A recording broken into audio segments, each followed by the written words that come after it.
Well, good morning, councillors. We'll kick off the day's proceedings. So I welcome you all to the Environment and Community Committee meeting of the Toowoomba Regional Council for the month of August. This meeting is open to the public and will also be live streamed. I'd like to welcome those who are in the room with us today and acknowledge everyone that's watching via council social media channels. Welcome to Acting CEO Nick Hauser, Acting General Manager of Environment and Community Paul Reynolds, to all of the staff that's in the room with us as well, to acknowledge Mayor Jeff McDonald, Deputy Mayor Rebecca Vonhoff, and take this opportunity to congratulate you both on your appointments. Wish you all the best moving to the remainder of this term. Also like to acknowledge the Portfolio Lead of Environment and Community, Councillor Tim McMahon.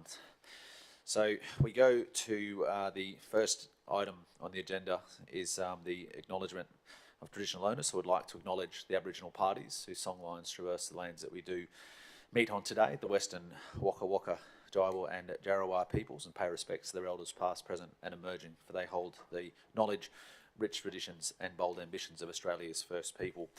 Item 2, so attendance including apologies, leave of absence and declarations of conflict of interest. So we have no apologies or no absences to note. I don't have any conflicts of interest. If anyone has any at this stage, or if not throughout proceedings, feel free to raise those as we move through that. So we'll go directly to item, and before I move to that item as well, councillors, I'd also like to acknowledge the values of Toowoomba Regional Council of honesty, accountability, respect, teamwork, safety and wellbeing. We go to item 3, and this one is the Community Grant Program, Sports Tourism Event Grant Program approval for June 2023. Paul, and I'll hand straight over to our Coordinator Tourism and Sporting Events, Andrew Allpass.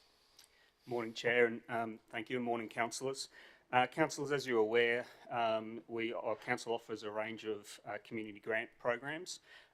One of those programs is the Sports Tourism Event Grant Program, which is slightly different to all others in that it's open for application at any stage throughout the financial year. As such, we received during the month of June 2 applications for support under that program, and bringing those to you for your consideration. Both organisations and the events that they have requested support for are eligible under the program guidelines and have been assessed based on the assessment matrix and methodology that we utilise, and has been recommended at the level of support detailed in the report by the assessment panel. Happy to answer any questions. Thank you, Mr. Allpass. Councillor McMahon. Chair, thanks. Look, before we go any further, Chair, I just did want to raise real quick the location of the softball tournament is quite close to where I live, more or less, 50 odd metres away. Now, it's been raised several times in the past that events at this venue, I don't personally have a conflict of interest. There's traffic, all of that around my house, but I don't seek to gain or lose anything. So I suppose I'd just like that noted by the acting CEO, if possible, that I did raise this again, just to be on the safe side. I appreciate, with that out of the way, Chair, that there may be some future questions, but I think these are 2 excellent events. They fit the criteria and have been assessed thoroughly by the officers, and I'd be happy to move the officer's recommendation at the appropriate time. Thank you, Chair. Okay, thanks, Councillor McMahon. So I have a mover. I'll hold that whilst I have questions, and I'll come back to you once we reach the conclusion of questions. Councillor Shine. Yeah, thanks, Chair. I'm just wondering if I could just get a little bit of explanation about both of these, or relevant to both of these applications. One is in relation to the second one, Softball Queensland, which is not a local organisation, but as I understand it, it's providing the event is within our region. It's sort of eligible, as opposed to the applicant being probably based in Brisbane, one assumes, in that case. Yes, through you, Chair. That's correct. So in the guidelines, it does allow for external organisations, so organisations not based in Toowoomba, to apply where the event is staged in Toowoomba and therefore has direct benefit to the region. It may be, I presume, that Toowoomba softball, if that's what it's called, may not have an ABN number or incorporated, or is that perhaps No, there no, isn't? no, they would, and they are an organisation that would be eligible to apply. But in this instance, the event itself is owned and delivered by Softball Queensland. Okay. The other one is that in relation to both of them, really, how you arrive at that the 5,000 category. You mentioned the matrix, and then in the attached documents, there are a number of criteria, a half a dozen or so. How do you? And I think this is within the range of around about 10 to 17 or something like that, and therefore it's $5,000. But how do you get to that score of whatever it might be?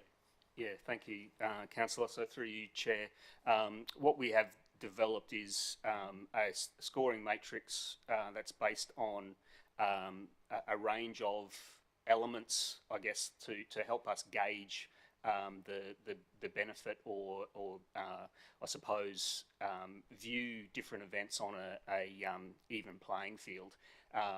They are detailed in the application itself. So the actual application that the requester or the applicant fills out provides us with the detail that we're looking for to be able to make that assessment. So it ranges from elements including the number of participants, being actual competitors and officials. So then we have basically each scoring level, it ranges from 1 to 4. The higher you are in a bracket for each will mean you are, scored at a 4 rather than a 1. And then the others are the number of then spectators and supporters that are likely to attend the event, how long the event is held for, because obviously the longer an event is here, the more night stays and the more, the greater the economic benefit to the region. What standard the event is at. So in both of these examples, we're looking at state level events, but from time to time, we will be looking at national and if not, in particular with mountain biking recently, international level events. So they're obviously scored higher than a regional championship or a state championship or a national championship. We then also look at other factors in terms of what does it provide for our region in terms of encouraging, engagement or active participation in that activity? Because clearly that's something that we do want to see promoted in our region.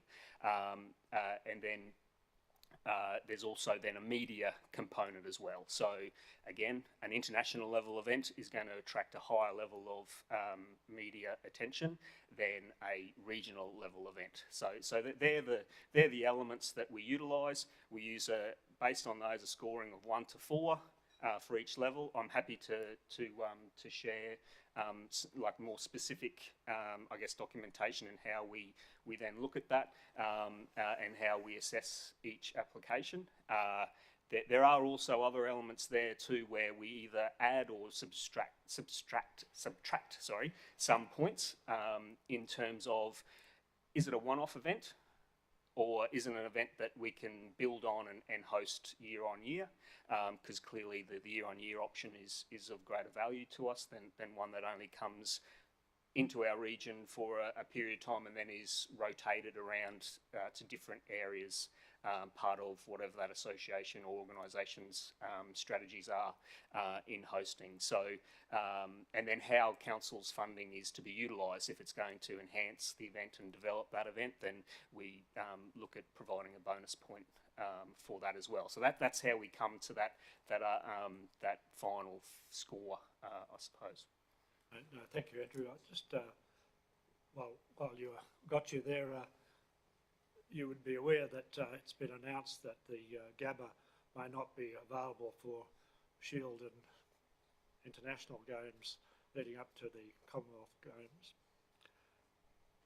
Is any thought given to offering to help them out in terms of our facilities in Toowoomba in relation to such matches, which we've held at least on one occasion very successfully in the past? Thank you, Councillor, and through you, Chair. Most certainly, we're more than willing to talk to any of those organisations and utilise the network that we've established to work out what opportunities may be ahead. In fact, I've received communication just this week about not a cricket or an opportunity related to the works required for the Gabba, but for a different venue needing to be upgraded for the 2032 Brisbane Olympic and Paralympic Games. So those sorts of things will be opportunities that come our way, and clearly there's an element there, and working with the colleagues in Parks and Recreation to identify the facility requirements that they have and ensure that we're able to meet them, and work through those opportunities with those associations. Thank you. Thanks, Councillor Shine. Councillor Summerfield. Thank you, Chair, and thank you for the report, Andrew.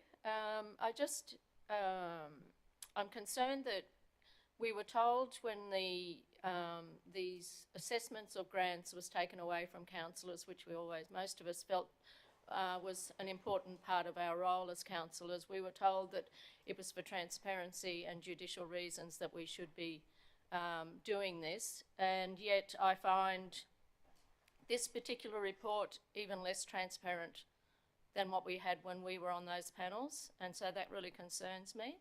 And it's been raised by Councillor Shine about how you've reached your outcomes that have been recommended to us here today.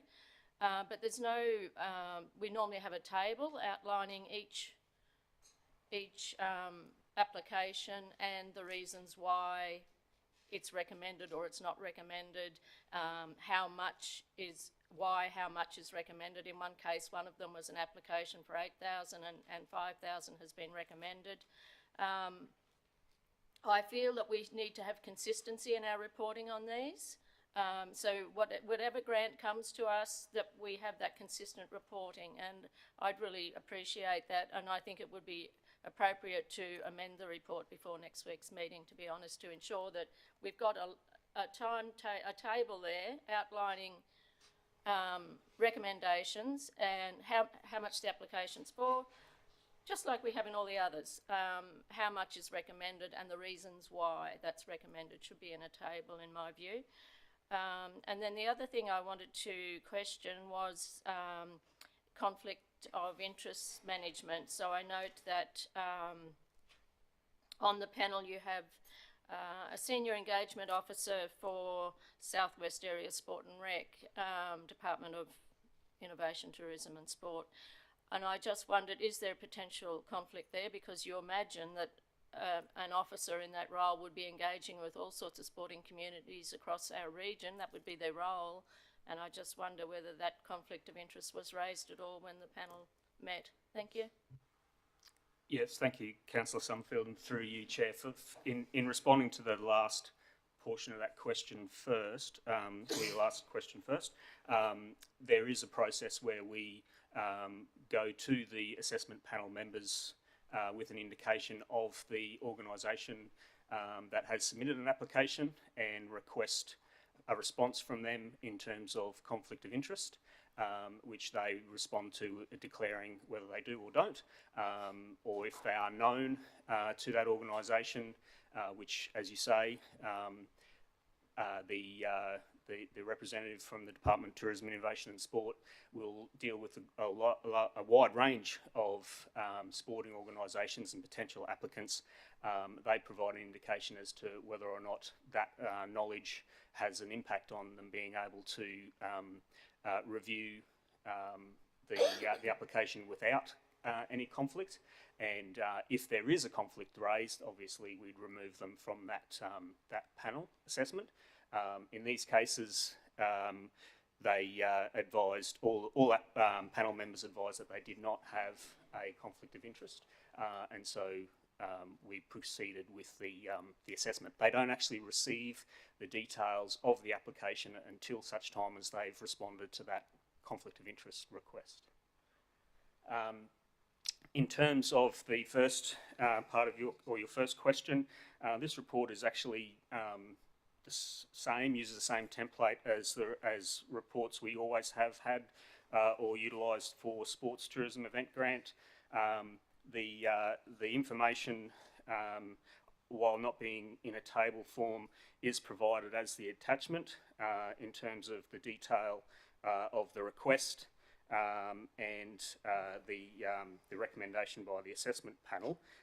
And as mentioned earlier, it's based on that assessment matrix to make sure we are reviewing these applications in a consistent manner, and the program guidelines, and that is how the assessment panel reviewed each application. Follow up if I could. Thank you. So can you show me where in the report you explain how the panel came up with the $5,000 instead of $8,000? Please. So that's based on the assessment matrix. So the assessment, that a matrix that we use, provides a guidance of the maximum level of support that an applicant is eligible to receive, and they're the amounts. So the panel comments on the attachment suggests or advises that the assessment panel consensus was to provide $5,000 in the case of the Softball Queensland application, in line with the assessment matrix and program guidelines. If you wish to see the more specific detail about the assessment matrix and how that works, as Councillor Shine requested earlier, then more than happy to share that. Okay, thank you. Because previously you would have councillors on the panel that would actually read the full application and be able to understand where exactly money's being spent and how that can be divvied up, whereas this we're receiving today doesn't tell us any of that. So I look forward to that matrix. Thank you.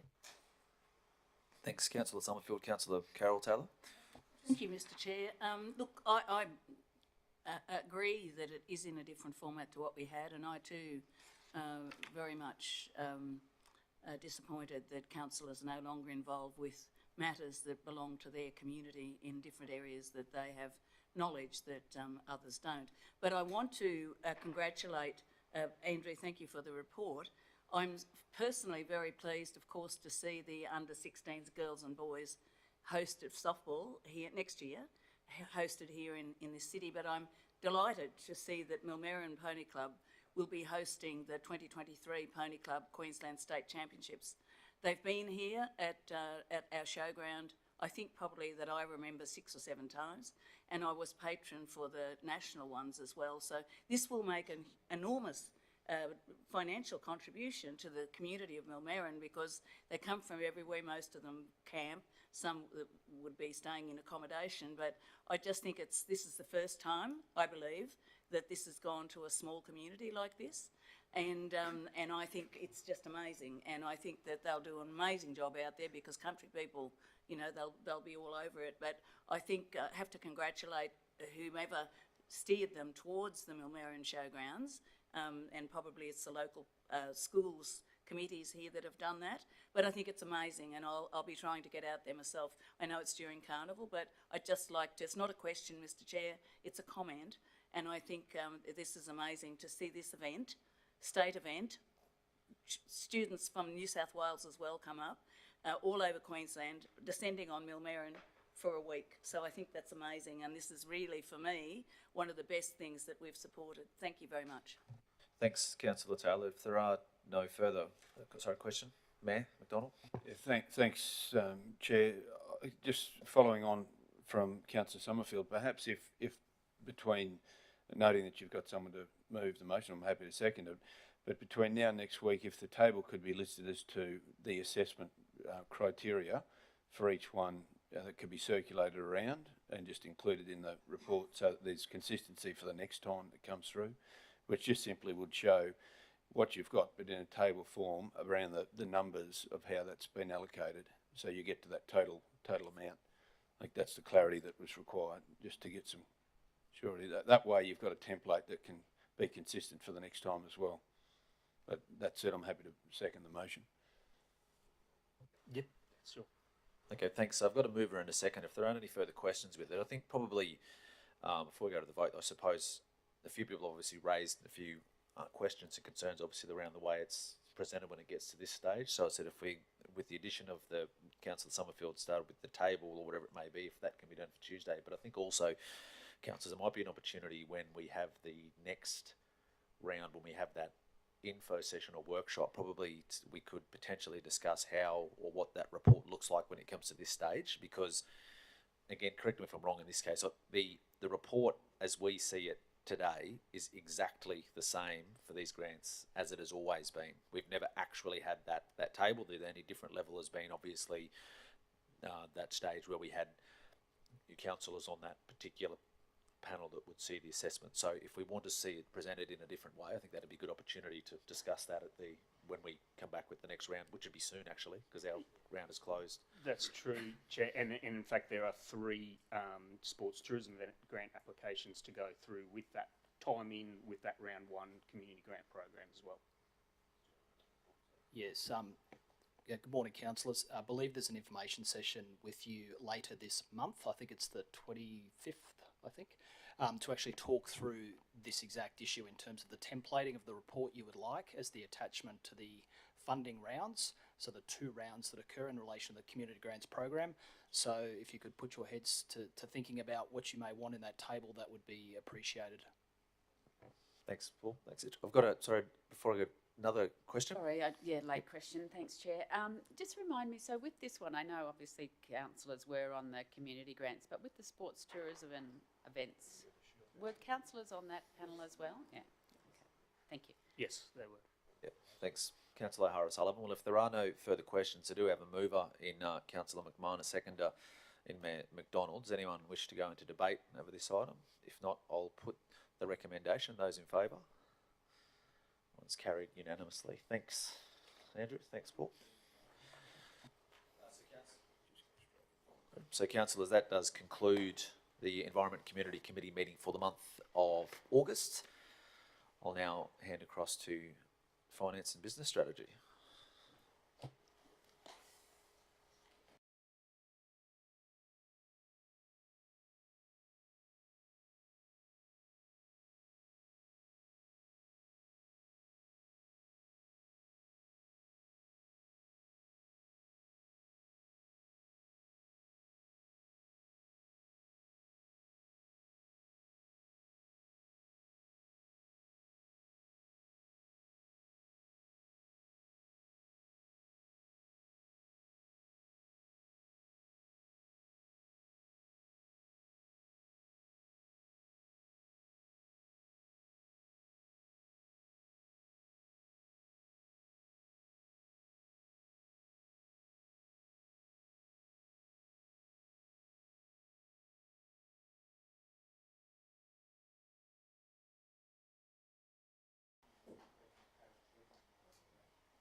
Well, good morning and welcome to the Finance and Business Strategy Committee meeting of Toowoomba Regional Council.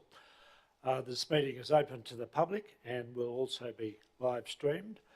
And I would like to thank those of you who are in the room today and acknowledge everyone watching via Council social media channels. Acknowledge particularly the acting CEO, Nick Hauser, and the General Manager, Anne-Marie Johnson. I open the meeting with the acknowledgement of the traditional owners. I acknowledge the, excuse me, the Aboriginal parties whose strong lines transverse these lands we meet on today, the Western Waka Waka, Kayabul and Jarawa peoples, and pay respect to their elders past, present and emerging, for they hold the knowledge-rich traditions and bold ambitions of Australia's First Peoples. Just to confirm that the attendances include apologies, leave of absence and declarations of conflict of interest, if any. Any apologies? Nil. No leaves of absence that I'm aware of.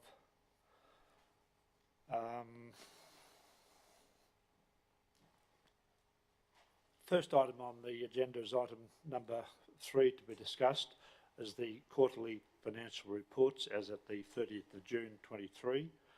And can I refer that to the General Manager, Anne-Marie? Thank you, Councillor Shine. Good morning, councillors.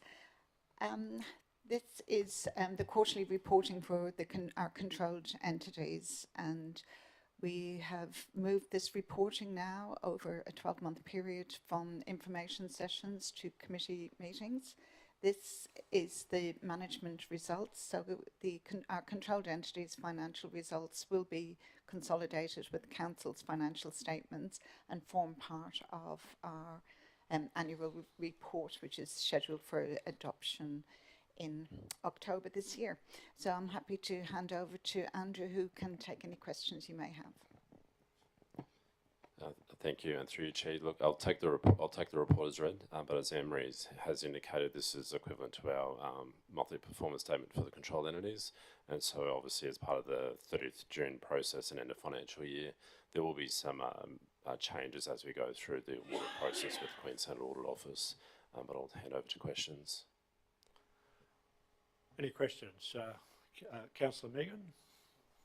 Thank you, Mr. Chair. Doing a good job in your initiation. Anne-Marie, 2 things. One was just a comment. I love the dashboard with the Empire. I think that's great. But maybe you might be able to answer this question. It's just where it said in the achievements and innovations for the Empire, it says website sessions 2,118, 312 in April to June. What on earth is that, I wonder? You might not be able to answer. Might be a question on notice. Website sessions. Yeah, anyway, if we could just... So, 218,000. Website sessions. Well, that would be how many people interacted with the Empire Theatre's website during that period. Oh, I was. And as you can that see, they were they've having commented. Website, So it's inquiring, or Okay. purchasing tickets, looking at the events, and up 23% year on year. So it's a terrific result for the Empire. I probably missed who had their hands up next, but to Councillor McMahon. Thanks. Thank you, Chair. Anne-Marie, I just wanted to pick up on both the Empire and Tisby have very good income statements for this year, well above budget. The Empire's seems to be income from sort of selling tickets, and Tisby seems to be income from sort of grants. But it just says in the quarterly report, you know, income is up. So do you have any detailed advice on why the income's so up? So with the Empire Theatre, we know they went through a tough stage during COVID, so they're dependent on ticket sales and events. So, and it's it's a great result for the Empire Theatre this year. So I think it's if you note there in the notes, it's higher than anticipated purchases. Just down there at the bottom of that page that's up on the screen there, the notes, that's for the Empire Theatre. So just higher than expected productions during the year. So it's a terrific result for the Empire. And with Tisby, it's around memberships and grants. And Tisby have the same challenges that Council has, in that the need to recognise grants when they're received rather than when they're being earned. So we could see that expenditure being incurred at this current financial year, and the income recognised last year. So that's certainly a challenge for them as well as us. To Council, but it's Yes. otherwise good to see people going to see shows at the Empire again. It's really It good. is Thank you very terrific. much. I think another feature was the increase in interest received in both entities as well. Any further questions, Councillor Deputy Mayor? Thanks, Chair. Through you, if we go to page 45 of Board Books, this is the Empire's current year performance report. When I was reading this, I was looking at the total recurrent expenses and was a bit concerned about the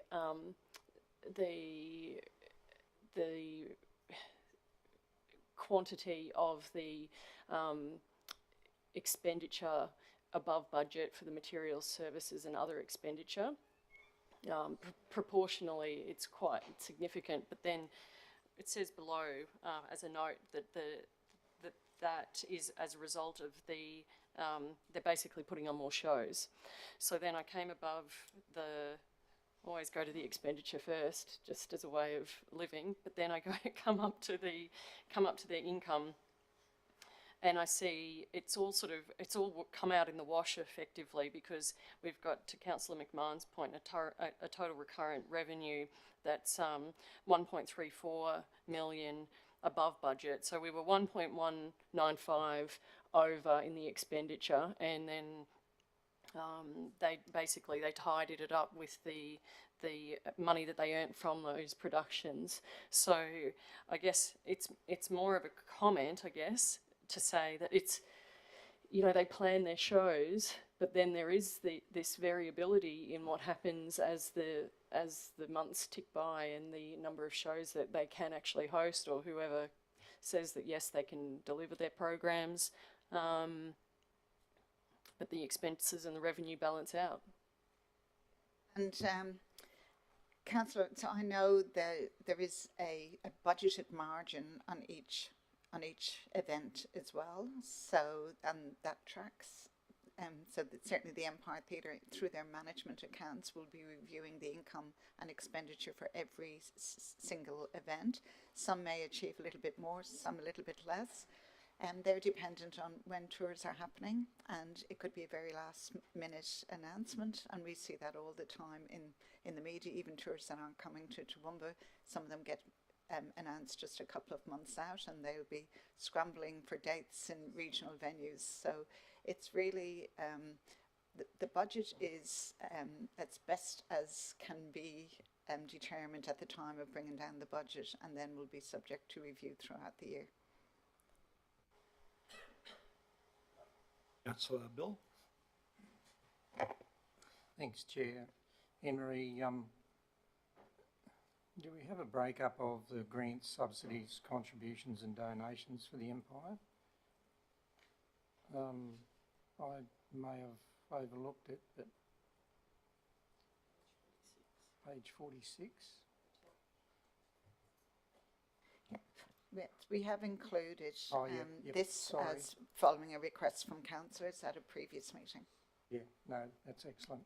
I do like on 47 the bar chart that you've put together, because it's a clear indication of the organisation's capability and or otherwise dependence on grants, subsidies and donations. And Councillor Tim's comment about Tisby was my same sentiment. They appear to be more reliant on that component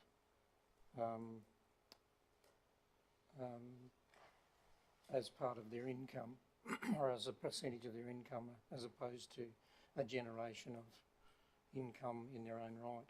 So would that be a fair? Yep, that's correct. Yep. Thanks. Councillor Summerfield. Thank you, Chair. Thanks, Anne-Marie and Andrew. I just wanted to talk about the two reports really as a whole, and that is they're both, the way they've been reported here, both focused mainly on funding and events. And certainly for the Empire Theatre, that's spot on. That's what they do. But Tisby, so over a decade ago, Council outsourced its economic development to Tisby, and the only thing I see in that report about economic development is for investment activity / opportunities, and we don't really know what that is. I just think the focus for TISB should be on what economic development they're bringing to our region. I note that council now funds $567,000 to TISB per annum, or this year. That's a large amount of money. Gone from, I think originally 450, might have been less. And it's creeping up, and I know there is a percentage increase that's been put in place there, but it's now 567,000, and we need to be getting bang for our buck. And I'd like to see more information provided in this report focused purely on the economic development that is coming to our region as a result of our investment in TISB. We are the only shareholder of TISB. They have a membership base.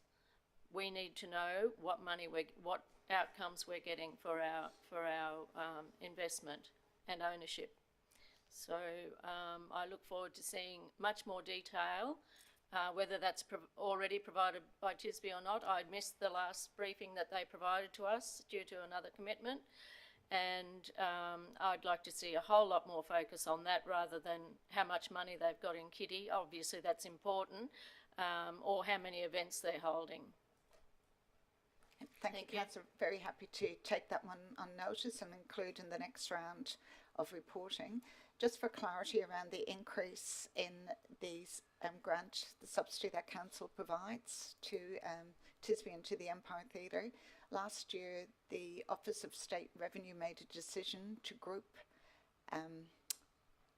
both TISB and the Empire Theatre with Council for payroll tax purposes and impose payroll tax on both entities, even though as individual entities they were below the payroll tax threshold. They were grouped to a council, and so that accounts for some of the increase. So that payroll tax is completely out of their hands. So follow up, if I may, on that response, Councillor Carey. So have we pushed back on that? We are in the request? process of pushing back at the moment. It has been levied on the entities, but we are challenging that decision. Okay, so how long ago did they do that? Within the last 12 months. And we haven't responded to it yet? We are responding to that. So how we respond to rulings is we look for, so we challenged it initially. We were told that the entities were grouped with council for the purposes of payroll tax. It's quite a significant amount for each of those entities. And we are in the process now of looking for a ruling to council to ungroup the events. So I'm aware of some businesses where it's taken up to 5 years for those decisions to be reversed.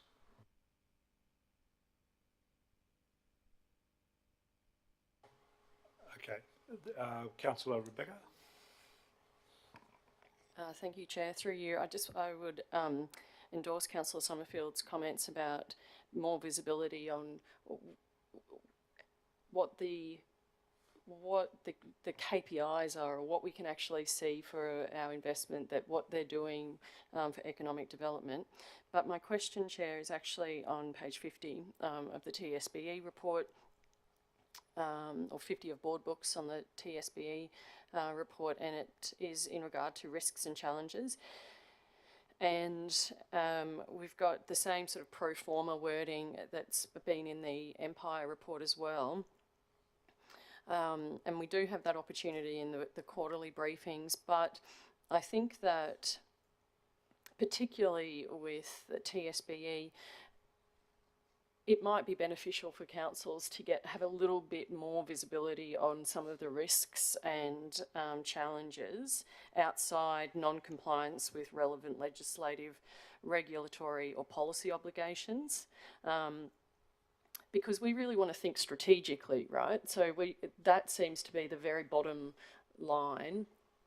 Has anything gone wrong? We want to sort of have more awareness and visibility of what are some of the headwinds that economic development in the region are facing. And I guess a prime example of something that would probably rate a mention, in my opinion, just above it, we have that TSBE attended the Australian Petroleum Production and Exploration Association, APIA conference in Adelaide. And I know that there were significant protests and disruptions to that event, as there often are with these.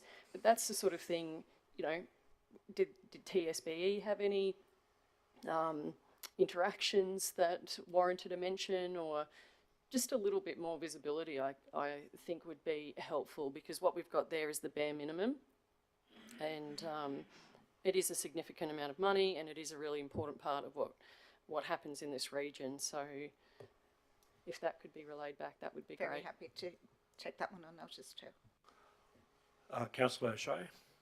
Thanks, Chair. I think just on the agree around what we're talking about with the economic development, perhaps something a little bit more about what's happening in that space. But probably if we're going to include that, if I could put on the table as well, I guess the possibility of, through this report, some sort of update or summary or actions or milestones or whatever that may have been around 2032 Olympics, considering that's something, you know, that we've tasked TSBE to take up, and a lot of work in that space. You know, like, if I know we don't how much you put in an entire report, but I think there's a couple of key factors there that probably, with visibility to the public, that would add of benefit, you know, as opposed to, you know, like, I'm just thinking of this, if I'm reading this report from someone in the public, I mean, what does it mean to me that there was 60 people at a breakfast briefing in May, you know, in terms of the value that it adds, as opposed to if knowing, okay, economic development has already been well pointed out and discussed, but then around the 2032, you know, the games bid, what actions or milestones have been completed might be something that would add some value, I would think, as well, to a report in some capacity. Yeah, and thank you for that. And thanks for the feedback, councillors, because we started this exercise moving away from that information session to just providing just those straight lines of financial data. So the more questions that we get from you, the more we can help you to, you know, discharge your responsibilities in this space. So happy to include all of that. Bigot. Oh, thanks, Chair. Well, Anne-Marie, I was just going to ask a question around that. I mean, do we want a financial report, or do we want a commentary around what TSBE's doing and stuff? I think we probably need to be clear on what it is we want in this report, you know, whether it's everything or whether it is the financials that we're asking for here. So where we started with this report was we used to produce 3 separate lots of financial statements. There was a requirement brought in to consolidate the controlled entities' financial information with councils, which led us to start reporting on a quarterly basis at committee meeting, and we've only been doing that for about a year. I think it's important to provide whatever information councillors request to enable, as you say, it is significant dollars that is being provided to these controlled entities, and they're very willing to provide us with the information necessary for this reporting. So we are getting a little bit more efficient in how we're doing this. So we've all got our end of month deadlines. So the Empire Theatre and TSBE have put in processes to provide us with the information we need for this reporting. So we can just keep enhancing that as we go along. We're happy to do so. Yeah, and just, Chair, to follow up from that, I mean, as I say, I think this should be a financial report, and I think if there is that quarterly report provided as well, that they come and present to us, but that's the commentary around. I'd like to see definitely some sort of figure in here about the return on investment and the value we're getting for that, but the other is a much larger conversation whether that can be an attachment. I would like to still keep this kind of as in its form that it is at the moment, but, you know, have that other commentary around really what they cover when they come and present to us once a quarter. Oh, how often do they come? Once quarterly. It is quarterly, yeah. Councillor Bill. Yeah, look, whichever way that we carve the pie, I would like to see that it's not a presentation outside of a statutory meeting. It needs to be on the minutes, in the records, about what's happening for transparency. So I don't care how we carve the pie, but definitely the financials, but definitely, to me, the information on the front's a bit superfluous about numbers of events and media reaches. It doesn't tell me much. That's, that's probably, I agree with some of the comments around some outcomes. It's a report. There's got outcomes rather than media reach. My specific question was around, Henry, your comments about how we were required to consolidate our controlled entities and payroll tax. So does that raise a question of, because I note on page 52 we fund the entire payroll of Tisby. That is our contribution. We fund the organisation's management to the cent, I see, or the dollar. So does it raise a question around autonomy of the third-party entities, around the numbers of employees, and if we are required to pay payroll tax? Does it raise a question about its future structure, and what say does council have about employee numbers if we're paying payroll tax? And is there a grey line between an autonomous third-party entity that is owned by council? So there's some of the questions that come to mind for me around what we might need to look at in the future. Just some thoughts. I think we probably need to maybe get some clarity on that. Yeah. That would be part of our ruling that we're looking for in relation to grouping the controlled entities. Yep, thanks. Mr. Mayor. Thanks very much. Chair. Through you to Henry, just picking up a little bit on Councillor Carl in regard to our funds are identified for wages. However, the total expenses for wages is almost $3 million. So that's our element, not all of Tisby's. If we look at return on investment, I know timing's an interesting one, particularly around Tisby here, but return on investment for the Empire is at least 6.5 times of our investment. At the current status for Tisby, it's almost 10 times our investment. So I tend to agree a little bit that we need to separate the activities of the organisation with the financials, being this is the financials, and I think that the activities element should be a presentation within either economic development or planning, and probably economic development for Tisby particularly. And around transparency, I totally agree that we need that. We also need to be cautious of the types of conversations that take place that are confidential in their nature. So it may need our mind turned as to how we do report that as an activity statement, whether that's quarterly, whatever that may be. But I do think from an investment perspective that our community deserves, and we can be sophisticated in this, how we can do it. We've got to this point, and to be fair, this is a quantum leap from where we were 3 years ago for this reporting, and I commend the organisation and both organisations for doing that. But the activities separated from the financials I think is important, because the activities probably for the Empire would sit elsewhere, to be fair, it should sit somewhere, but the financials, clearly on financials, so that they go into our reporting process for annual report, need to sit in finances. So I think we need to separate both, to be fair, and how that's reported, and if it's as regular as quarterly or it might be different, that's a conversation perhaps the organisation has with the entities, noting that there's a will for us to have those reported. So that would be my preference. But that said, based on what we have here, the financials, I personally applaud both organisations for where they sit. A return on investment for our community dollars is clear, and therefore I'm happy to move the recommendation. Councillor Taylor, second it. Okay. The recommendation is that council note the quarterly reports as at the 30th of June 2023 for its controlled entities, Empire Theatre, Pty Ltd, and Toowoomba Surrat Basin Enterprise Pty Ltd. All those in favour? Against? Carried unanimously. The next item is the 2022-23 operational plan final progress report for the financial year just gone.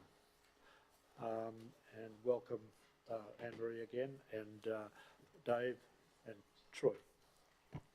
I'm happy to hand over to Dave and Troy for this one. Thank you, Chair. Obviously, this is the quarterly report we're required to do against our operational plan. This particular one, obviously, is the roll-up of the 22-23 fiscal year. I'll hand over to Troy. Morning, Mr. Mayor, councillors, general managers and officers in the room today. I'd also like to mention Rory Hammersley-Mather, who has joined the BTS team, who has contributed to this reporting for this quarter. Today I present to you the 22-23 final operational plan progress report, being the end of quarter 4 results and the final report for the year.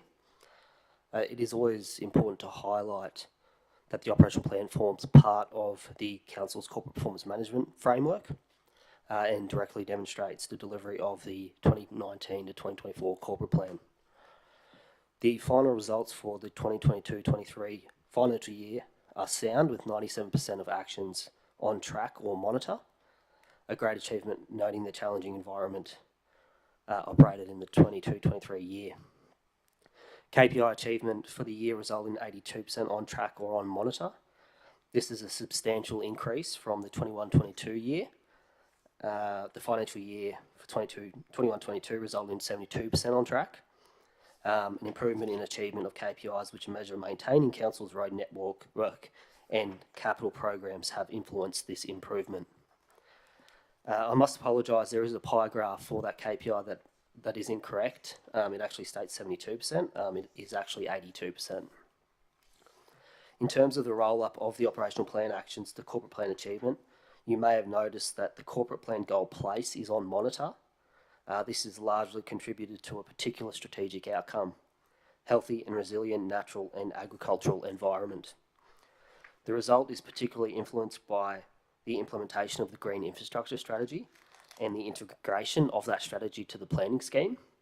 The GM of Planning and Development may have some insight, or the CEO, noting that Nicola is not here. Finally, I'd like to note that the 22-23 op plan will be published in the annual report, noting that this will roll up to the corporate plan level, so goal, outcome, strategic action. Attachments 1 to 6 detail the performance from each group. The recommendation today is to note the performance. Thank you. Thank you, Troy, and welcome, Rory, as well. Any questions? Councillor Vonhoff. Thank you, Chair. Through you. I'll draw councillors' attentions to page 71 of board books. This is so just working through these, Chair, section by section, starting with the CEO, if that suits you. Chair? Yes, sure. Could I yeah, sure. do it? I just wonder, given that the CEO is away, that we couldn't defer doing his into the ordinary meeting next week when he's present? Is that a sensible request? Appeals to me. It's a matter for the meeting itself. No objection to that? I'm sure it'd appeal to the acting CEO. Sure, it would. Yeah. Well, if there's consensus of that, we're happy. Happy to, we'll treat it in that manner in that case. So was your question directed to the CEO? It can hold 7 days. 7 days, okay. Thank you. Next, any further questions in relation to the report at all? Yeah. Yeah. I did have one more request, and that was, it's been asked before and nothing's happened, but we've asked that the agenda on board books is left as an agenda so that our notes don't get removed and it's updated to to the minutes of the meeting instead of the agenda. And we need it to be separate so that we can retain our notes. Otherwise, we have to write every single thing down. And it just makes life easier if we have the agenda and then have the minutes as a separate document, please. Yes, please. I'll ask the acting CEO to make a comment, please. Thank you, Chair. Good morning, councillors. I've just been advised that your notes will be kept and recorded in the archive section of board books, so they move to that archive component, so they'd be kept there.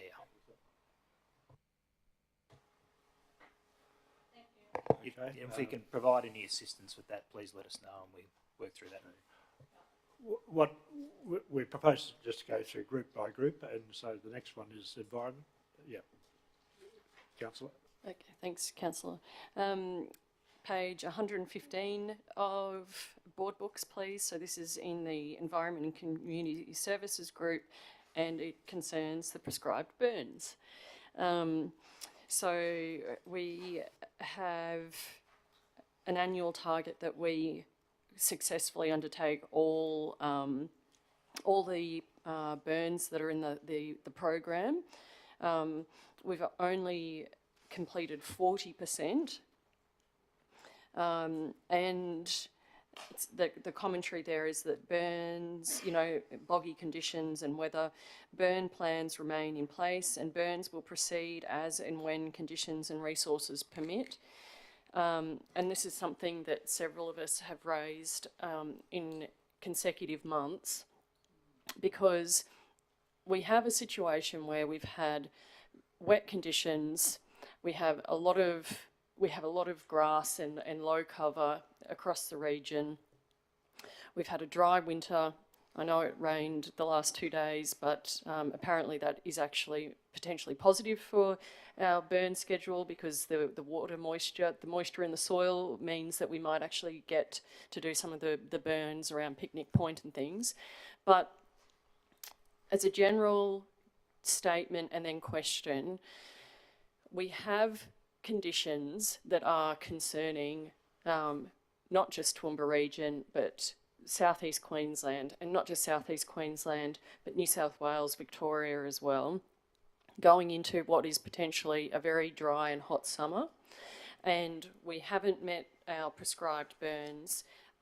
There are LGAs in southeast Queensland where residents are talking fairly consistently about, there's always smoke, there's always prescribed burns happening, and I'm worried we're not doing absolutely everything that we could or should be doing. So the question then is, how can councillors be assured that we are absolutely working around the weather conditions as much as we humanly possibly can, because this is the insurance time, right? This is the insurance time. Come November, December, January, it's very, very difficult for us. We just have to basically manage the hot and dry conditions. We need to be able to do everything that we can right now, and that sort of prophylactic preparation and management from a disaster management perspective. So question and comments, if possible, please, through you, Chair. Yeah, no, thanks, Councillor. I'd ask the acting General Manager Paul to respond. Thank you, Chair, through you. Thanks for the question. Councillors, the organisation works with many other organisations on the Darling Downs Area Fire Management Group, which include organisations like QFES, TRC, Southern Downs Regional Council, TMR. There's a whole range around a whole related system of risks to do with bushfire. We do have a schedule that is completed on an annual basis in conjunction with those organisations. We've undertaken a review of the 2022 calendar year program and identified what's been completed and what hasn't. The list of activities on that schedule are not all for TRC's implementation. There are other organisations involved in the implementation of reduction burns and so forth. The items not complete in a particular year are reconsidered and brought forward into new planning activities as well, and I've got a copy of that schedule here today which I could answer some questions on. You are correct insofar as that environmental conditions, moisture content, wind conditions and so forth all play a part. As you'd also be aware, Council looks for specific windows of opportunities where the conditions are appropriate to conduct those activities. I believe you mentioned around Picnic Point. We had planned to do a burn activity in Picnic Point at the end of June, had the permits in place and the wind conditions weren't acceptable. So there are multiple things happening with multiple agencies and we work well with those agencies. There is a briefing session that we've asked for to come to Council in the near future to give an overview of Council's disaster preparedness, not just around bushfires, but the whole gamut of things. So there'll be much more detail provided when that comes to Council in the very near future. Thank you. Through you, Chair. Thank you for that, Paul. And I think the information session is going to be very welcome because there's a couple of other issues that the Mayor has raised as well, so that will be welcome. On the weekend, I had the privilege of giving some awards, presenting some awards to Rural Fire Service volunteers, and you know, this last week they've been fighting fires both at the southern and the northern ends of our region, so around Kuya and Millmerran, and it's August.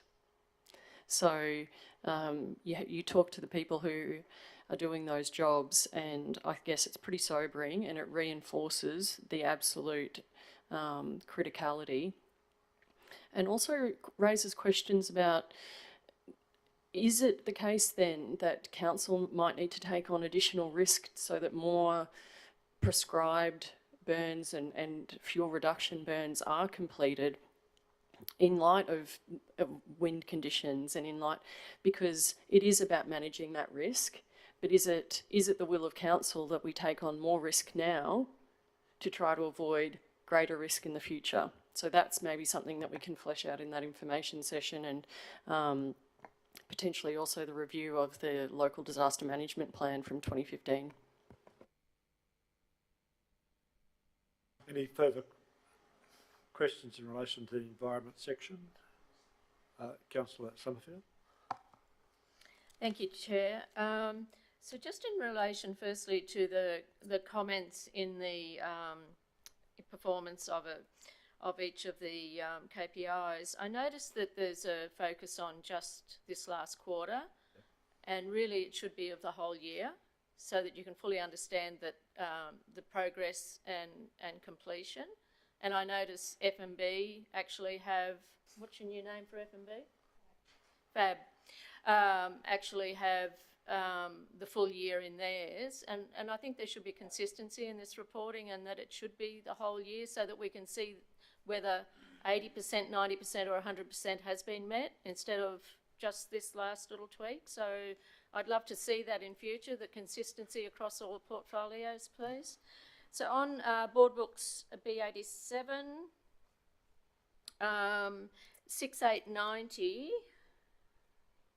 I'm just trying to get to 87. 6890, ensure group risk registers, policies, blah, blah, blah, are reviewed and managed effectively. And the response was regular ongoing discussions with branch managers to ensure currency of those. And I just wondered, what's the process for actually reviewing these? Is it just having a chat, or is it properly reviewing them? Because it says 100% achieved with a blue tick, but it just says regular ongoing discussions. How do you review these group risk register policies, audits and BCPs? How do you actually review them?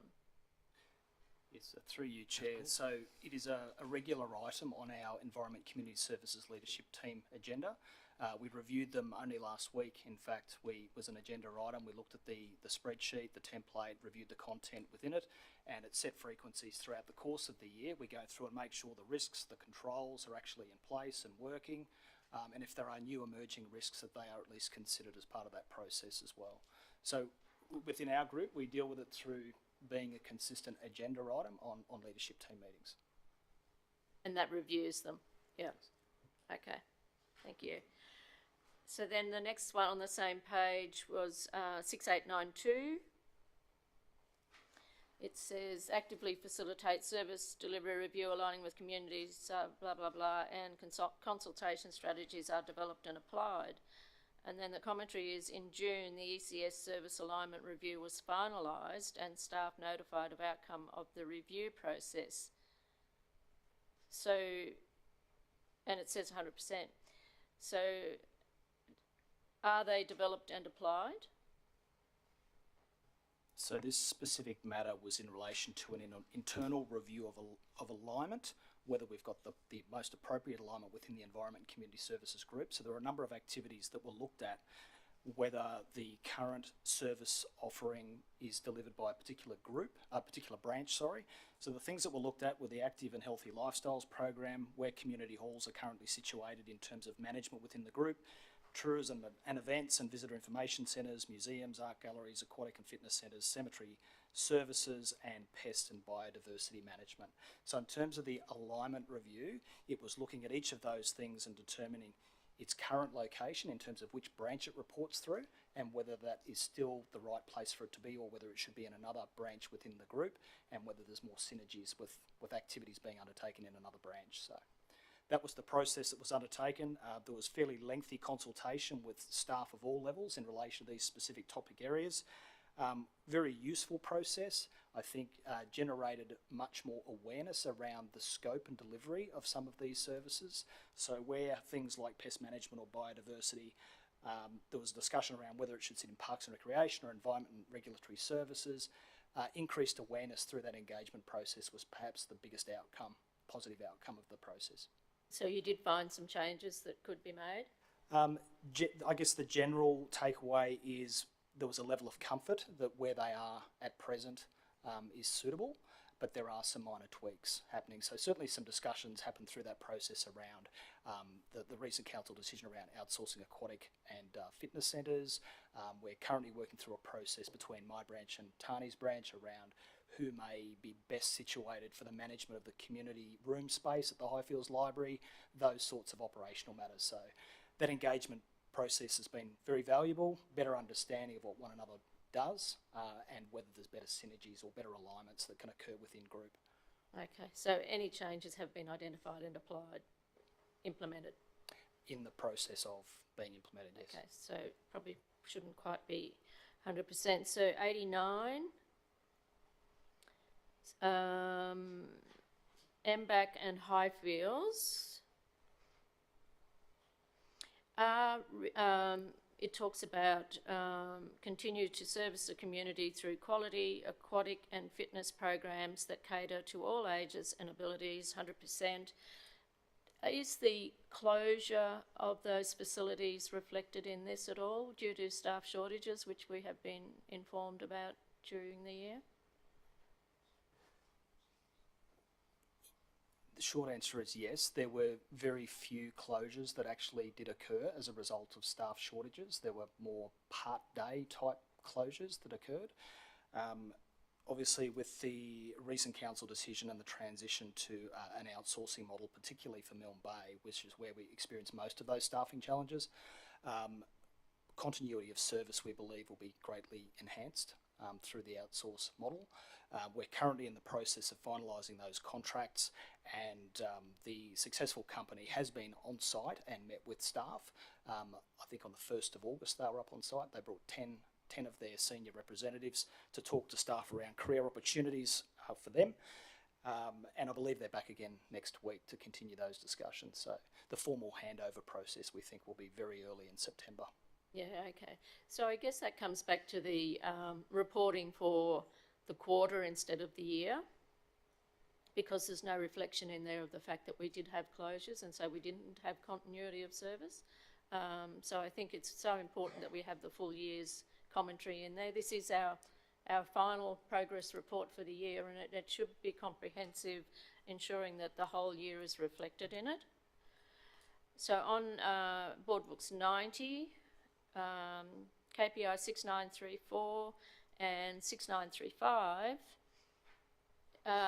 satisfaction of attendees, members at MBAC and then at Highfields. And the statement in there says, survey data has been captured and reflects the quality and diversity of programming that has been delivered in the centre. I read that as being the survey reflects that reflects the service, but it doesn't actually reflect people's satisfaction. Have I read that wrong?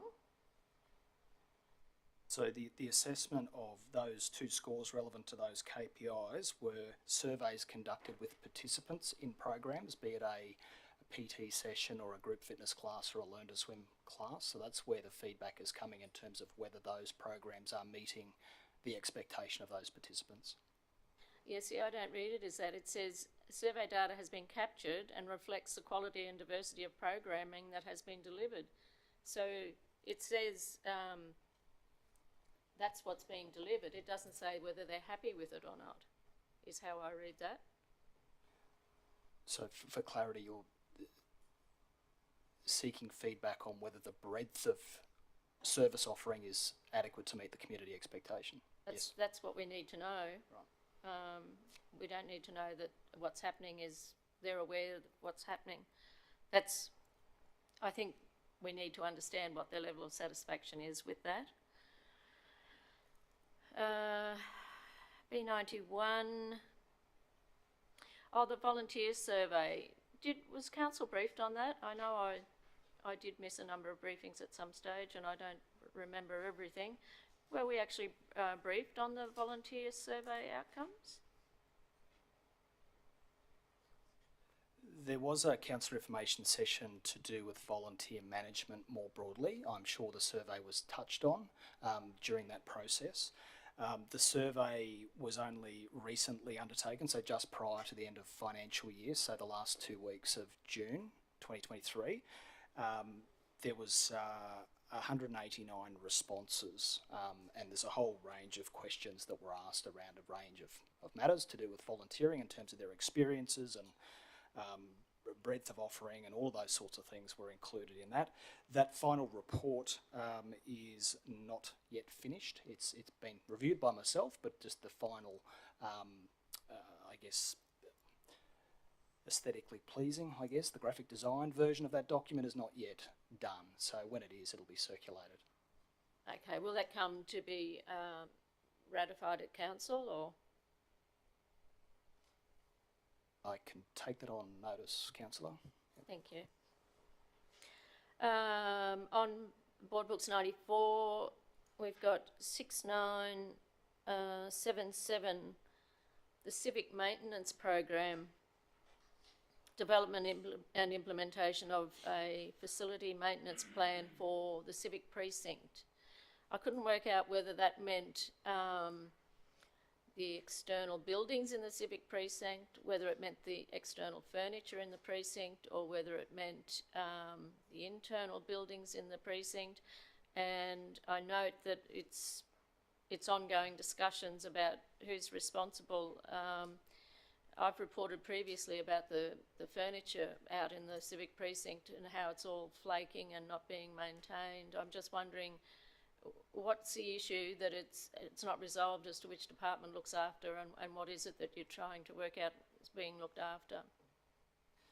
Through you, Chair, this is in relation to both the internal and external elements of the library, the community rooms, as well as the green space outside. So it's really as simple as clarifying a schedule of roles and responsibilities, that if a particular area requires a maintenance intervention, who is responsible for actually delivering upon that. In relation to your mention around some flaking seating and so forth, if that's gone through the pathway system, I'm sure our processes would find that into a works request and the work would be scheduled and done at an appropriate time. Yeah, and I guess I don't want to have to report that, you know, it should be a maintenance schedule, and I just wonder why it's taking 12 months to work out who's responsible for these things, and is there an issue that needs assistance to ensure that everyone knows who's responsible for whatever part of the Civic Precinct Short answer is I don't think we need additional assistance. It's just getting to the final matrix of each component of those venues and who's responsible for the delivery. So it's a process that's being worked through with multiple branches. Do we need additional resources to get to an outcome? No. Thank you. I guess I just worry that, you know, it's not sorted out yet it's been given 100% and it's got a green tick against it, and I just worry that nothing's resolved at this point in time, and thank you. Councillor Melissa. Thank you, Chair. Sorry, excuse me, Paul. Thank you. May we go back to page 90, please, and looking at KPI 06934, looking at the Millen Bay Aquatic Centre and the survey that was just mentioned. I just wanted to delve into that a little bit more and ask or make an inquiry as to how the survey was conducted and to whom it went to. And I'll just, before you answer, only because I've had quite significant feedback from groups like CPL and physiotherapy groups who have had major difficulties being able to get bookings or the availability of bookings in the hydrotherapy pool. It's been extremely limited and unable to get bookings for their clients into the hydrotherapy pool. And also the change room facilities are very, very challenging for them. So that, you know, with the green tick and 80 to 90% for the Millen Bay and the Highfields, just wanted to understand, because the feedback I've had certainly doesn't reflect that level of satisfaction. Thanks for the question. As mentioned before, it's participants of programs that have responded. I would have to take on notice whether that's a physical piece of paper they complete or a verbal checklist that's gone through post a session. I'll take that on notice and come back to you. In relation to your comments about the hydro pool availability of space, I'll have to look into that also. Thanks, Paul. Oh, sorry, Acting GM. I have previously brought this up in an ordinary meeting and was hoping that we could come to a resolution, because the hydrotherapy pool is one that is desperately needed for clients with CPL and physical disability, because the hydrotherapy pool is very, very beneficial for their therapy. So if we could, that'd be great. Thanks. Councillor Tim. Oh, Chair, thank you. Question and a comment, if I may, Paul. I just wanted to pick up on the lovely Oakey Cultural Centre, and I know there's been some capital upgrades in the past little while. Which page is that on? Oh, I can't even remember, Chair. Oh, right. It's towards the start of the report. I'll keep talking and find it as I'm talking. Paul, it says that the amount of bookings is well down, but the amount of attendees is double. So that would indicate probably very, very large functions or something happening, but it just kind of isn't making sense to me. If you could flag that with me, please. Yes, so in relation to the quantity of bookings, what has primarily impacted that is post-COVID, we had a sport and recreation provider that was offering a karate, I think it was, activity once a week. So they, I believe, found an alternate venue. So that obviously takes away potentially 50 for the year in terms of 50 weeks of the year. You are correct insofar as that the attendance numbers are through the roof. We have a large number of international weddings, I guess you'd call it. So that sentence again, international sorry. weddings, so people from non-English speaking backgrounds, where the attendance numbers are significantly higher than you'd experience with a traditional Australian wedding. So that appears to be a target market for the Oakey Cultural Centre, and we've gone through a process of reviewing our terms and conditions and hire arrangements to have that in multiple languages as well. So it appears to be a very an appropriate venue for that scale of event. Yeah, thanks for clarifying. Look, no problems from me. If we have an excellent venue for a wedding that's, you know, of an international background, we'll take it. So that's on page 101 of Board Books. Sorry, I just found it. we had a KPI of 6,000 and 12,000 people attended, but it was on the next page, 120 bookings, down to 59, so bookings are down, but numbers are up. Thanks very much. Perhaps as a comment, could I just say overall, it looks really good from the portfolio that I work in every day. Park usage is doing well. Can I give a big shout out to our library team in the post-COVID era where the online bookings are down and the physicals are up. It means people are coming to use the libraries again, which is really good. I just wanted to highlight one thing, and I can't remember the page again, but we often talk about councils very much loved volunteers, how hard it is to get volunteers and you know, some issues there. According to this report, 88.8% of our volunteers are very happy with the work that they're doing, volunteering with council. Again, you have to take my word on it. I don't know where the page number is, but I think it's a very good outcome for council and something we should be most proud of in recognising our volunteers. But thank you very much. Councillor Megan. Thanks, Mr. Chair. Paul, can we look at on page 93 about the development of the RAP? And I know that we have staffing issues, but where are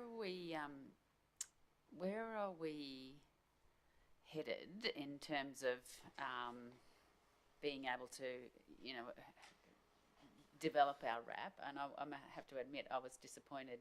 It's going back to Tisby the other day when we had a presentation that they don't have any intentions to develop their own RAP. But anyway, so can you? I mean, is it? I just thought it was an interesting comment where you said down the bottom there. Current organisational Aboriginal and Torres Strait Islander priorities are impacting on time and resources needed to develop the RAP. So what does that mean? Yeah, so as a through you, Chair, as you'd be aware, we had an officer in that space that is on leave and has been on leave for quite a period of time. Having lost that resource for that period of time, it's had an impact in terms of what we can actually deliver from a CDFT branch perspective. You are right in terms of the RAP not being where we would have liked it to have been. That being said, as of late, we've made some really good progress in that regard. So we have lodged the EOI process that's required through Reconciliation Australia for the development of a RAP. We've also recently presented to the executive leadership team the terms of reference for the development of the RAP working group as well. There is some activity happening at the moment around finalising the scope and detail associated with cultural awareness training. We're in the process in relation to that working group calling for participants to participate in that as well. We've also done a fair bit of research of late in relation to particularly the information available on the Reconciliation Australia website around what local governments throughout the nation have current reconciliation action plans. So we've identified effectively a database of people that we may be able to call upon and seek feedback on how their process has gone and what their learnings have been through this process as well. So there are only, when we did the research a couple of weeks ago, there was only 4 RAPs in existence in Queensland local government, so current RAPs in operation that are registered on the Reconciliation Australia website. But that research has been quite fruitful in terms of knowing where we can go and who we can talk to in this space. We've committed to an Innovate RAP, which I'm sure you're aware of, and as part of that process there is an extensive template of information that is mandatory as part of a RAP. I'd suggest it's probably close to 70 to 80% of the way there through the mandated content. But the development of a RAP can take an extensive period of time, particularly through ongoing consultation, and then there are a number of backwards and forwards, as I understand, between the organisation and Reconciliation Australia reviewing the content of the RAP and its appropriateness. So in short, yes, we are behind where we would like to be, but we're making some huge steps forward at the moment. No further questions in relation to this section. Tempted to use yep. Sorry, Chair, just if I can, with you, just a quick comment. I just wanted to also point out I know one of the milestones around 6891, which is page 87, but don't need to look it up. I just wanted to commend, I think, the management, upper management through Environment Community Services, led by the acting CEO at the moment, and the other managers in place around that particular milestone are positively influencing organisational culture through active participation, leadership initiatives, and promoting diversity and inclusion across the group. I can only just, and whilst the progress will say 100%, and the things that probably don't show up, and that is I do know, and from conversations I've had and with General Manager Hauser around the focus on this and what ways we can help make things all of those items that we talked about through participation, leadership initiatives and stuff like that. And I think it should be commended. I think it's a good thing across the organisation. So thank you for your willingness and participation to go through that and wanting to make it a better place for everyone that works across the organisation. So as I said, it won't show up in a particular percentage, even though it's 100%, I'd suggest it's probably gone beyond that. So just wanted to make note of that. Thank you, Councillor James. If that's the conclusion of this section, it might be an appropriate time of we adjourn for morning tea. I've been dying to be able to make that determination for 3.5 years, but not too sure. Do we need a motion? Yeah, thank you. Councillor Von Hoff, and seconded Councillor McDonald. All in favour? Thank you. We resume at 22.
Okay, thank you. We might resume, and the next item is the finance and business. Before we get to that, could I just ask councillors when they're asking their questions, there's a lot for the officers to get their to find the appropriate section that you're asking a question about. Could you refer not just to the board books page but to the report page as well, and which will make it more efficient and hopefully the answer will be more fulfilling. So the next item is the finance and business section. Pass over to Anne-Marie. And thank you, councillors. I'm happy to take questions, and I've got the team in the room with me here if there's any questions on any of the branches.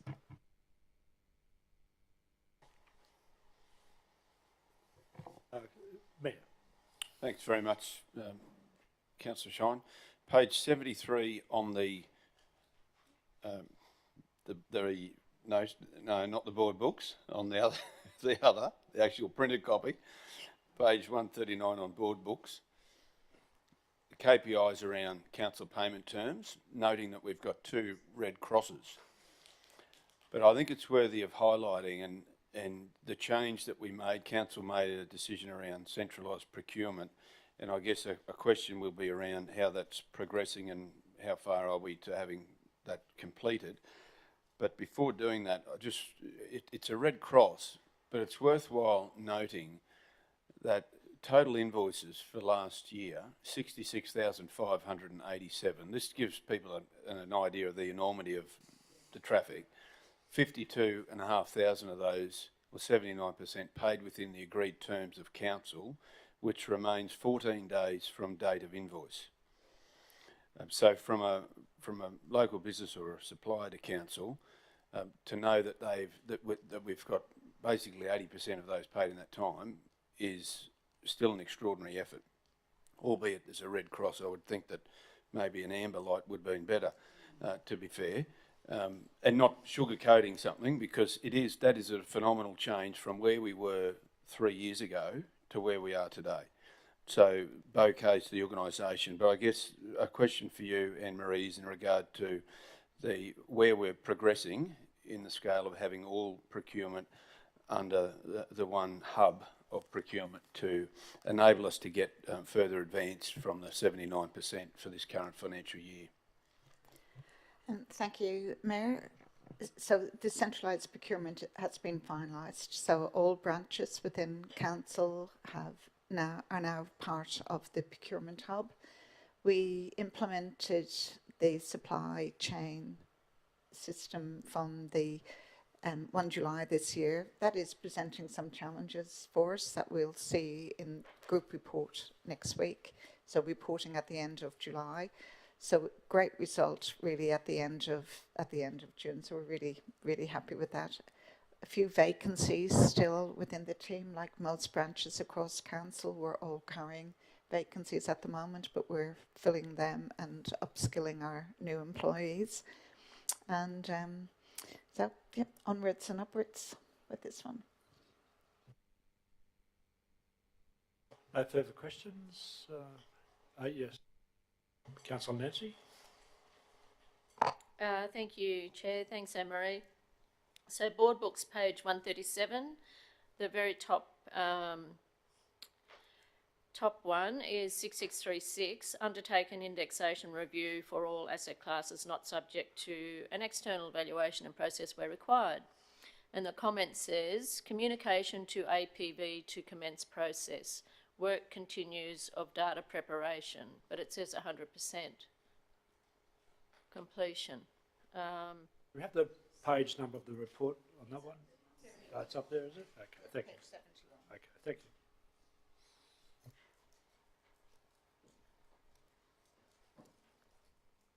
you.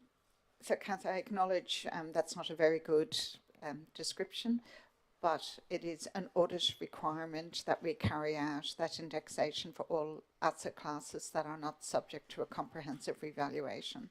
So we revalue assets on a rolling cycle, so every 3 years each asset class is subject to a comprehensive revaluation, and the indexation was completed at the 30th of June. So within the 22-23 financial year, it was buildings and site improvements that were subject to comprehensive revaluation, which means that our other asset classes, so our road and bridge network and water and wastewater assets So are you're subject. saying that the work has all been done? Absolutely. But the comment doesn't reflect Yeah, it? that's right. So That's I all acknowledge needed. the comment is not. So if we could get that amended to reflect, please. Yes. And then 6669, very similar. Final comprehensive revaluation report for land, buildings and site improvements finalised, but it doesn't say whether, including data extraction, sign off and Tech One upload, has that been completed as well? Sorry, I'm just reading it. That's including. Yes, and that revaluation is subject to audit. So that's when we get the audit plan from QAO. I've no doubt it needs to be done because it's in the op plan. What I'm wanting to know Yes. is whether that last bit, including data extraction, sign off and Tech One upload, Yes. has been completed. Yes, it has. It has. So once again, that's a comment issue. Thank you. So then on the next page, the very top one, controls are being developed, and it says in the performance, reconciliations being completed as part of the annual financial statement preparation process. So is that everything that is required in the 6989? Is it all completed? So the audit commences in September. Sorry, so we have July and August. We close off 30th of June, and over the next couple of months, that's July and August, we consolidate our financial statements, perform balance sheet reconciliations, finalise revaluations, and the audit commences in September every year. So we have completed the reconciliations that were required to be completed at the 30th of June have been completed, and they're subject to QAO review. Okay. So that's complete. Thank you. So I feel like maybe there's a commentary issue there to make sure that we're reflecting the action, that it's actually complete. Thanks. That's me. Any further questions? If not, we'll move on to the next section, which is infrastructure services.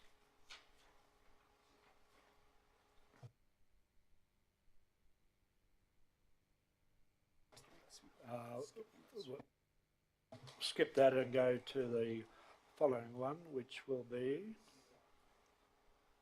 what is it? Planning? What's the next one?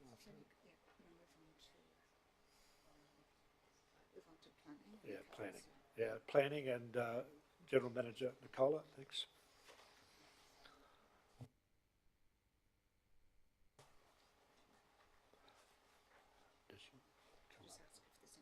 Are there any questions in relation? Yeah, there will be, so, yep.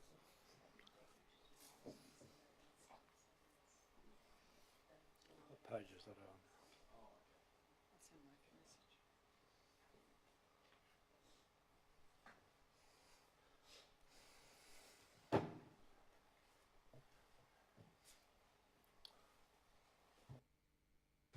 General Manager. Question, Councillor Megan. Thanks, Mr. Chair.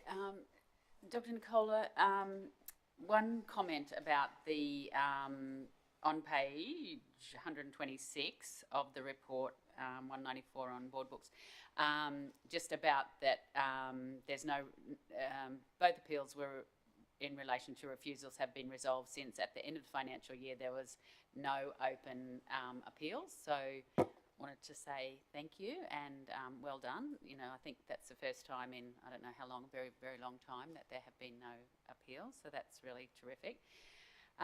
There are a lot of not off track, there are a lot of off track, and we're not going to go through every single one of them, but I guess I want some reassurance from you and for the rest of council that you feel that where we are now in our development of our new planning scheme, that we are going to be able to reach a satisfactory, not more than a satisfactory, that we're going to be on track soon, and that will be reflected in these results here. Thank you very much for the question. Oh, that was very loud then. With respect to appeals, yes, I think it's the first time in Council's history, and we continue to have no appeals, not that we're counting days. A lot of work goes in advance to resolve matters so that we sort of don't end up in that position. Where we haven't met those targets, predominantly they relate to either if there was a vacancy, a particular vacancy, for example, the senior environmental planner or a senior environmental officer, or they relate to the Toowoomba Region's Futures program. So this data were correct as at 30 June. So what I can say is through July and certainly into August, that team is very committed and reinvigorated, and they're certainly, I would say, ahead of the time frame. So we've got a number of codes out being rewritten, and certainly the planning team and the LGEP team are working very hard, but I would say that they will be probably ahead of the new time frames that we've set. Any further questions? If not, we'll move on to water and waste.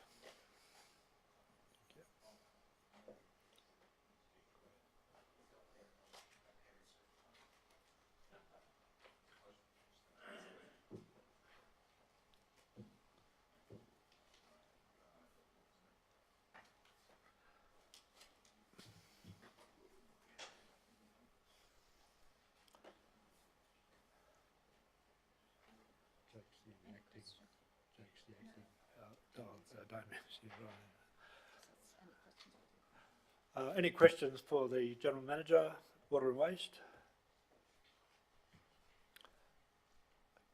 Councillor, Councillor Summerfield. Thank you, Chair. Page 146 for 215 on board books. 6895. Undertake regional 2 and regional 2, regular 2 and regional 2 inspections, promoting council's values and behaviours and improving culture across the organisation. Sorry, it'd help if I did that. And the comment says local TRC visits, training encouraged, authentic conversation, bullying, harassment, branch one-on-ones occurring. I just wonder if you could elaborate on that, in particular the number of one-on-ones that have been done. Has that been lots or has it been a couple? Training encouraged, what does that mean? Is training only encouraged, or is it more compulsory to ensure that development occurs? Thank you, Councillor. The one-on-ones, absolutely. They are according to different levels in the organisation, different frequencies. Some are monthly, some are fortnightly. So I have fortnightly one-on-ones with all my managers and my direct report, Rebecca. Progressively, as you go through the organisation, as you get down to supervisors and coordinators, they become monthly. These one-on-ones are the training on how to have authentic conversations has gone through, and these are progressing. It is they are being held, but the quality of those will improve over time as people build up a natural rapport and confidence that the question is not the conversation is not a Spanish Inquisition, but it's a genuine conversation between their manager or their supervisor or their coordinator and the staff member. Encouraging training, absolutely. We have a range of training from mandatory through to for their specific role. So working from heights, working from depth, working in confined spaces, working with chlorine gas, working in dangerous circumstances, reciprocating machinery, etc., etc.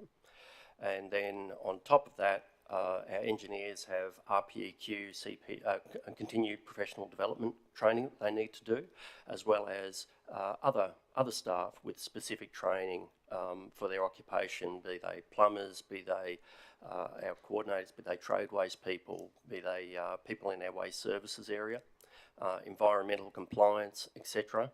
And then we've got the corporate initiatives, which are compulsory training, such as the attendance at the authentic conversations, and then encouraging people. We don't force people, but we encourage people to participate in the CEO roadshows and dial into those if they don't have the ability to be there, to watch it later on and pick up any insights from that.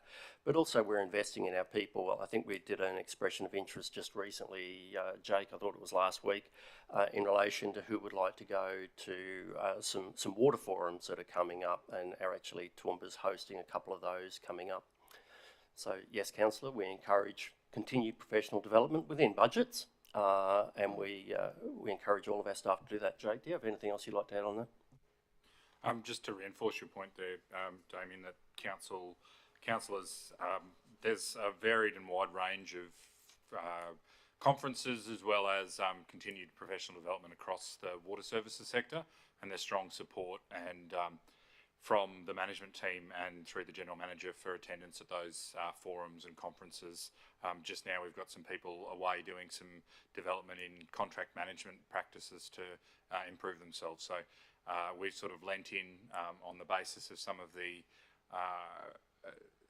I guess the survey results that came from staff, and have looked to apply those very directly through those, as Damien said, authentic conversations, and proactively identifying people who may not necessarily feel they can put their hand up to attend these things to, I guess, assist them and promote them to do that.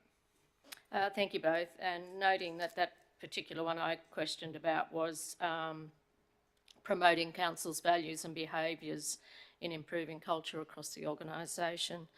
But going on to 6805, which, oh yes, it's down the bottom there. 6805, number of directed organised staff development and recognition activities and events, and it just says one. Do we know what that is, please? Councillor, from my recollection, look, I might take the question on notice because this was 3 months up to June.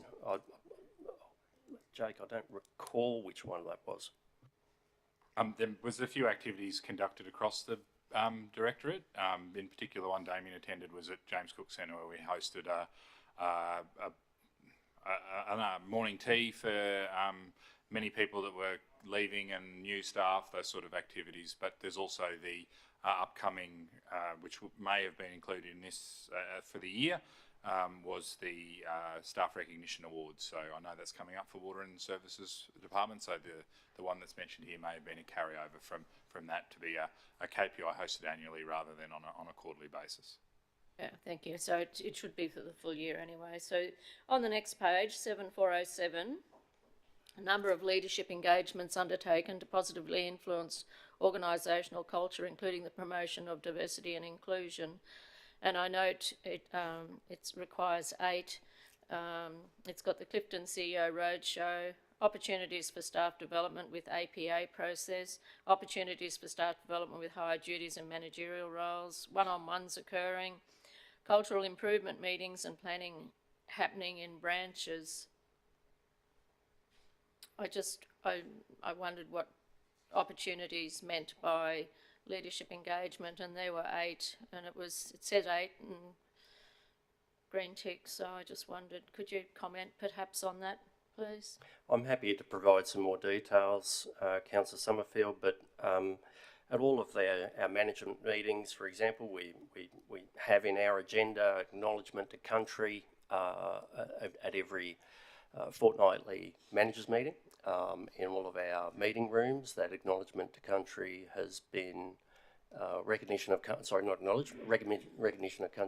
has been put up in all of the meeting rooms. So those things are encouraged. participation in APAs and making sure APAs are A, meaningful, and B, followed through. So if people put, for example, as Jake mentioned, the contract management, that was absolutely in people's APAs to develop their skills and capabilities in that, and also their own professional development in terms of their next jobs, potentially where they might like their career to go if they enjoy those sorts of things. So these are opportunities where I raise the values, the behaviours, the expectations at every opportunity that I can. Yeah, thank you.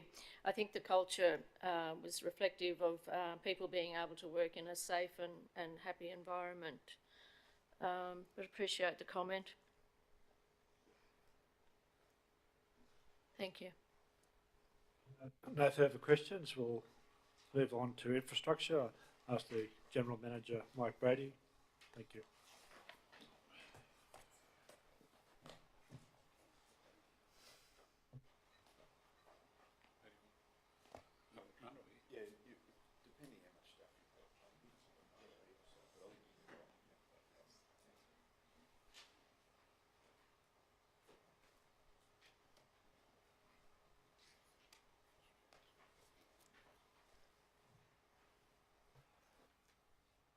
Any questions?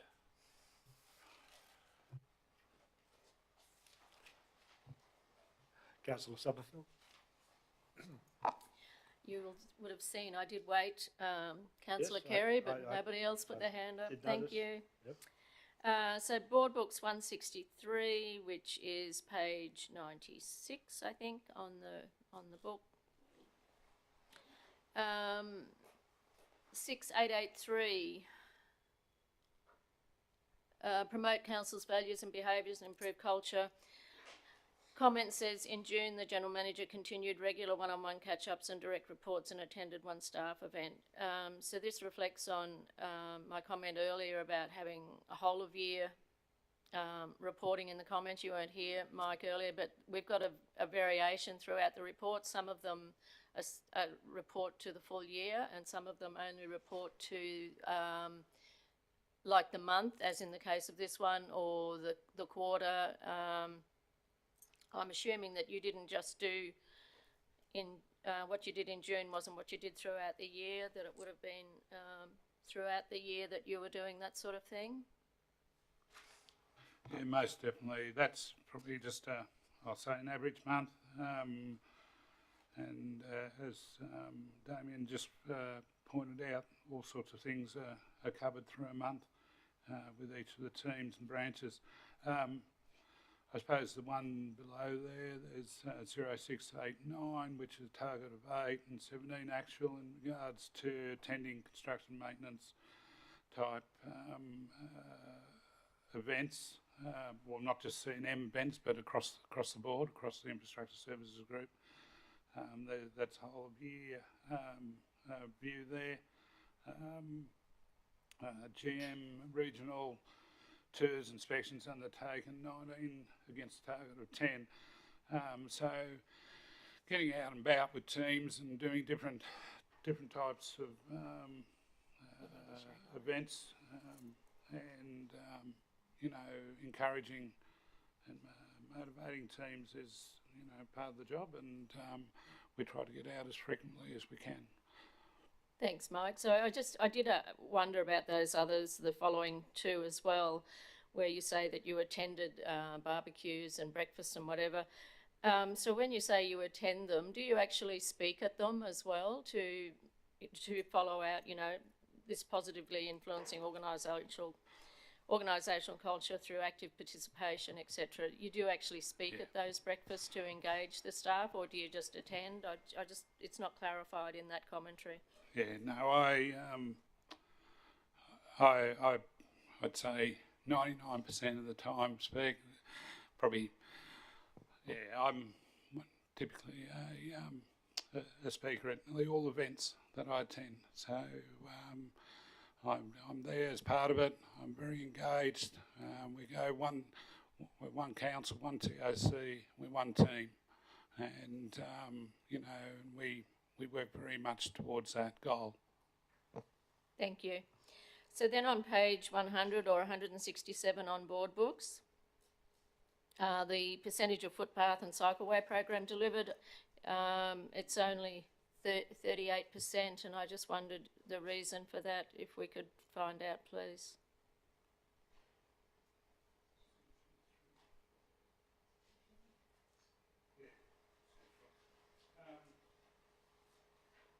Look, I might come back to you with a little bit more detail on that one, if I could, just to give you a clear reasoning. I've sort of got a few, it'd only be sort of a broad reasoning if I were to comment here. I'll come back with a little bit more detailed information if I can take that one on notice. Thank you. So then 2 more down, or 3 down, 7331. Percentage of gravel resheet program delivered. None was undertaken other than what's connected to the DRFA program. Yeah. So in respect to a lot of the work that we've been doing in the gravel resheeting program, we've adjusted that to add to the work that we're doing with the program. So we're not with the DFRA, with the flood recovery program. So either adding more material, so we've got funding for maybe 50 millimetres of material to go across a section of road. We'll put the additional complementary funding towards it to make it a proper resheet, which 100 mil, we do our resheets are about 100 mil thick across, so that we get a proper resheet. So we're doing it then, so we're just adding in the material. So the cost of that's coming out of our gravel resheet budget.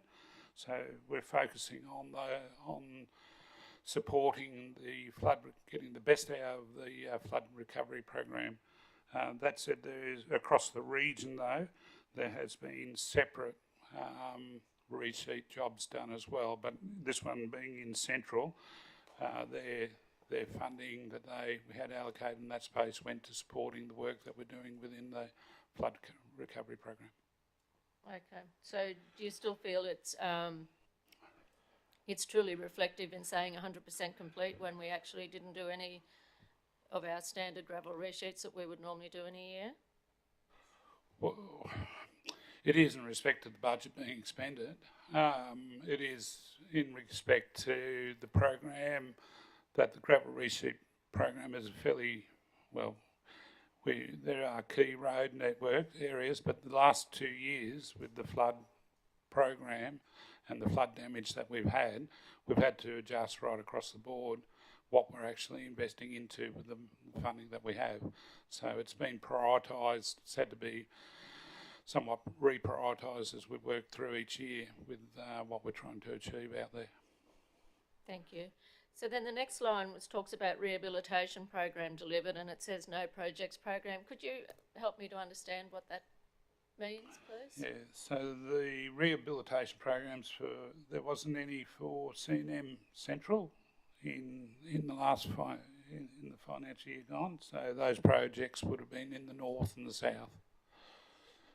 Yeah, okay, thank you. So then I think I've got one more in fleet on board books 177, which is page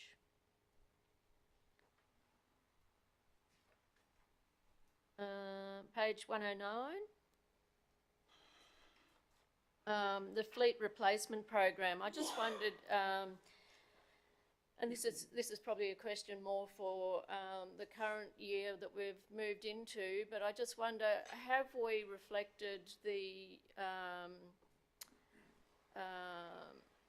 the change in how long we keep a vehicle for in our fleet replacement program? So, you know, if we're keeping our say our car type vehicles for whatever it is, 100,000 kilometres, is that reflected in our fleet replacement program? It is. There's as of this financial year, everything's this is the general directive now, 150,000 Ks 7 years for light vehicles, and the heavy vehicles are going through a bit of a review as well. So heavy plant, just making sure we are optimising lives there as well. Excellent, thank you. Thank you. Councillor Tim. Chair, thank you very much. Councillor Summerfield beat me to my exact question, but I might, if I may, still put it as a comment. Mike, just regarding 38% of footpaths in the central region, I know you said you'd take it on report, and also noticing north and south are fairly well complete in their KPIs. I'm reminded of our RAPTAC healthy active transport inverted triangle that prioritises, Councillor Melissa's work prioritises pedestrians and walking as first level.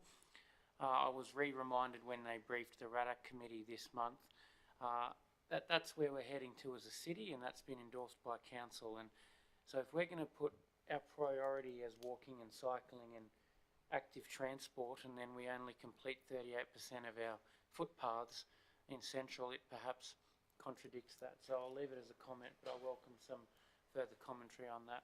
Thanks very much, Mike. Yeah, you'll note that they should be completed this quarter, those projects from last year. So, yeah, so well, I'll come back with a little bit more information on that, councillors. Councillor Melissa. Thank you, Chair. Thank you for the report, Mike. Just on board books, there's two and they're linked. So on board books 167 and 170, or on the report, page 100 and 103, those two, there's two, they both refer to drainage and targets not achieved within the agreed timeframes.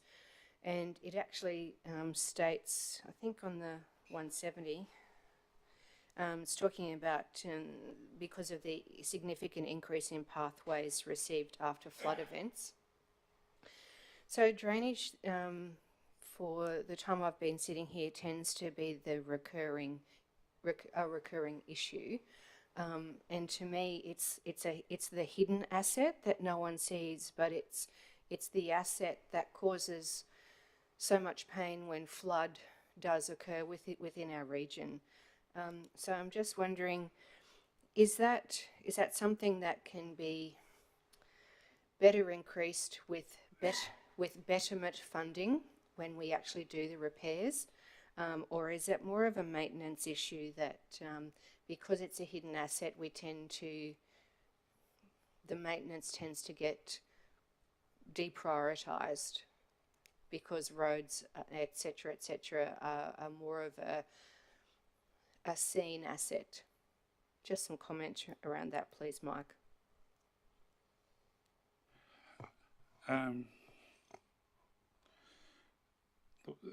The situation of drainage, amongst other things, is it's probably the answer's never a black and white, simple answer to the issues, and and the need to invest. A lot of the aim of our C&M teams is to be able to rectify something that's, inverted commas, broken then and there, and if something's broken, they can fix it.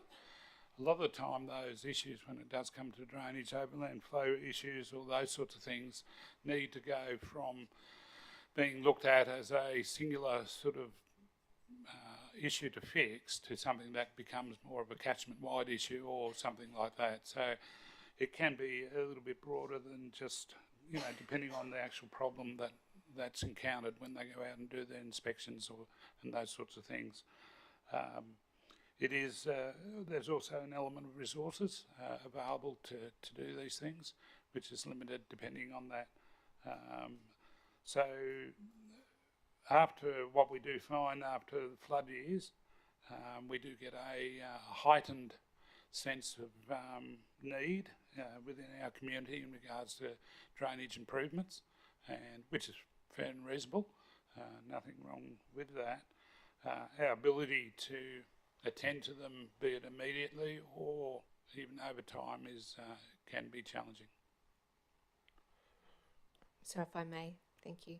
So Mike, is it more of a resourcing issue that more dollars need to be put to that particular asset through the budgetary process for maintenance? Look, there's probably mixed. Budget's always part of that palette of things that go towards trying to develop and improve things.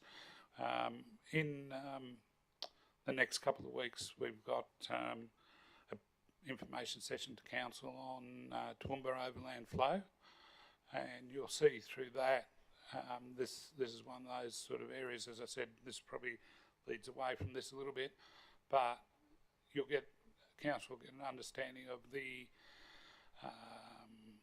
challenges we have with overland flow issues across the city, and we're talking into the thousands of them, not tens. So how we as an organisation wish to look at that further in years to come will be a mix of different approaches. Thank you. As one example. If there are no further questions, we'll end that session. In fact, and the motion, I'll ask for a motion that the council note the organisational performance as outlined in the 2022-23 operational plan final progress report. We have a mover, the Mayor and Councillor Melissa. All those in favour? Against? Carried unanimously. Thank you. The next item is the symbols of the Toowoomba Regional Council policy. Welcome Christine Wright-Thompson to present that report.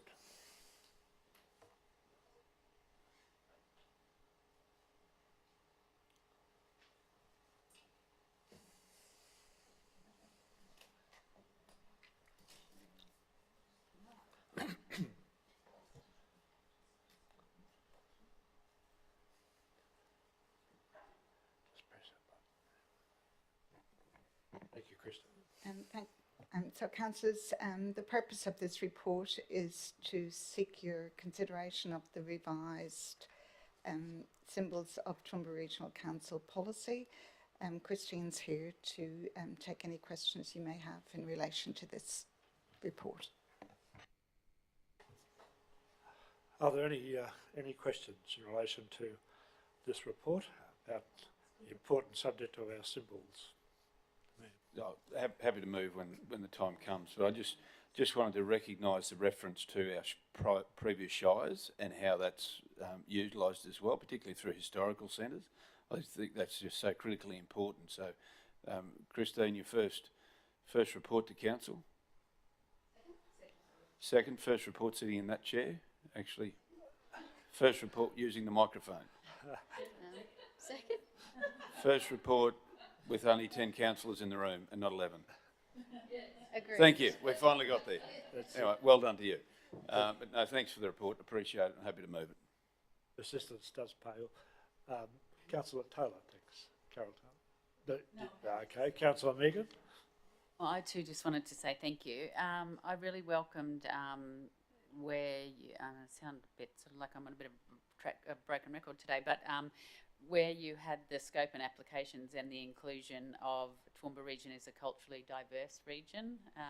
When applying this policy, council should consider the cultural and spiritual needs of Aboriginal and Torres Strait Islander peoples. When an event relates to their culture, consideration should be given to the needs of other cultures where appropriate. So I thought that was a really fantastic inclusion. Thank you. Taylor? Thank you. If I could just make a comment, I'd like to concur with the Mayor's sentiments about the way it's been introduced with the scope and applications mentioning the coats of arms of the other councils, because, you know, it's most important. We have a byline, rich traditions, and we really don't have a future if we don't recognise our past, and that's where we've come from. So I think it's most important, and I congratulate you on the report. It's a very good one. Thank you. Councillor Von Hoff. There's a theme here. I concur with Councillor McDonald, Councillor O'Hara-Sullivan and Councillor Taylor's comments, and I particularly like that it's not necessary to wear the robes of office with a suit anymore, but professional attire. Absolutely. So thank goodness 2023 we got there. Thank you. Yeah, no, it is. I've no idea how Mayor Robinson and Thorley handled that one, but anyway. Any further questions at all?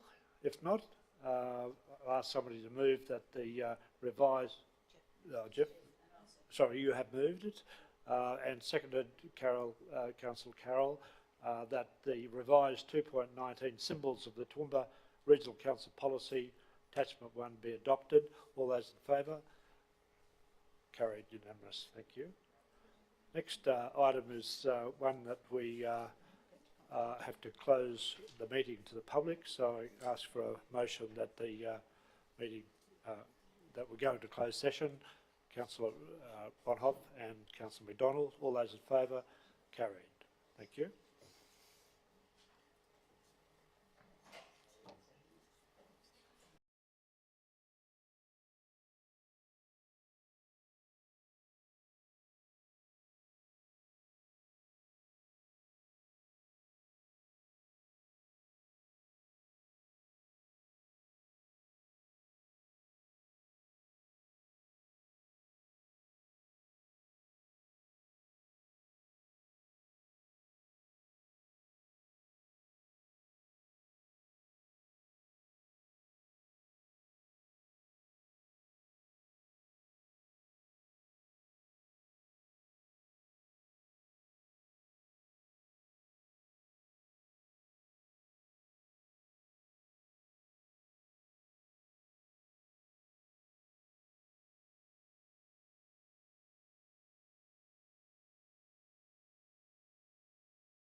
all good to go.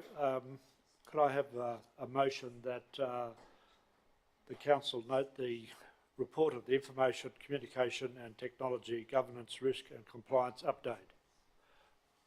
Councillor McDonald, Councillor Melissa, all those in favour? Carried.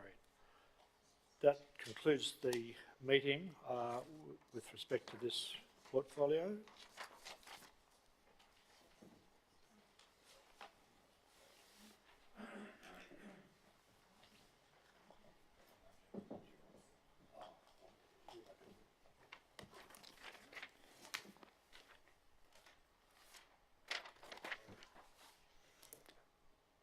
Councillors, good morning.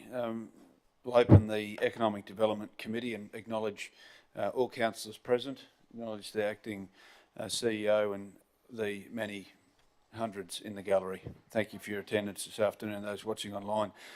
We don't have any items, but I would like to open and acknowledge the traditional custodians on land in which we meet. And there's only one item that I would like to raise, councillors, and it's for all of us to be mindful of, to encourage our residents to be part of, and that's our corporate plan, which is out for consultation at the moment. Closes on the 1st of September and gives everyone an opportunity to have a say about the shaping of our region from a corporate perspective for the next 5 years. And we're all aware of our corporate goals of people, place, prosperity and performance.